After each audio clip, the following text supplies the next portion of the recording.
যুক্তরাষ্ট্র ও পশ্চিমা বিশ্ব যখন অভ্যন্তরীণ সংকট ও বিভেদের মুখে, তখন নিজেদের সম্পর্ক আরও সুসংহত করতে সামরিক শক্তি প্রদর্শনের পথে নেমেছে ইরান, রাশিয়া ও চীন। স্থানীয় সময় সোমবার ইরানের চাবাহার উপকূলে শুরু হয় এই তিন পরাশক্তির সম্মিলিত নৌমহড়া সিকিউরিটি বেল্ট 2025।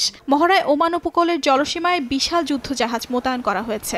এই নৌমহড়ায় সামুদ্রিক লক্ষ্যবস্তুতে হামলা, ক্ষয়ক্ষতি নিয়ন্ত্রণ এবং যৌথ অনুসন্ধান ও উদ্ধার অভিযান অন্তর্ভুক্ত রয়েছে বলে জানায় চীনা গণমাধ্যম CGTN। রুশ পররাষ্ট্র মন্ত্রণালয় জানিয়েছে, এই মহড়ায় তাদের 15টি যুদ্ধজাহাজ অংশ নিয়েছে। মহড়ায় চীন ও ইরানের ক্ষেপণাস্ত্র বিধ্বংসী জাহাজ, রাশিয়ার যুদ্ধজাহাজ সহ অত্যাধুনিক প্রযুক্তি সম্পন্ন বিভিন্ন ধরনের 10টিরও বেশি জাহাজ অংশ নিয়েছে। বিশেষায়িত যুদ্ধজাহাজ ও গাইডেড মিসাইল ডেস্ট্রয়ারও পাঠিয়েছে চীন। ইরানের প্রেস টিভি জানায়, আজারবাইজান, দক্ষিণ আফ্রিকা, ওমান, কাজাখস্তান, পাকিস্তান, কাতার, ইরাক, সংযুক্ত আরব আমিরাত এবং শ্রীলঙ্কার নৌবাহিনীও এই মহড়ায় পর্যবেক্ষক হিসেবে রয়েছে।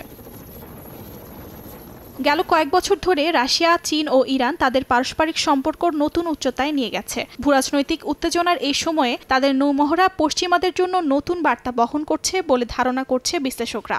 বিশ্বশক্তির মেরুকরণের এই সময়ে চীন, রাশিয়া ও ইরানের ক্রমবর্ধমান সহযোগিতা আন্তর্জাতিক রাজনীতিতে বড় পরিবর্তনের ইঙ্গিত দিচ্ছে বলেও মত তাদের। যুক্তরাষ্ট্র ও ইউরোপের আধিপত্য কমিয়ে একটি নতুন শক্তির উত্থান ঘটানোর লক্ষ্যেই রাশিয়া, চীন ও ইরান এ ধরনের পদক্ষেপ নিচ্ছে বলে মনে করছেন বিশ্লেষকরা।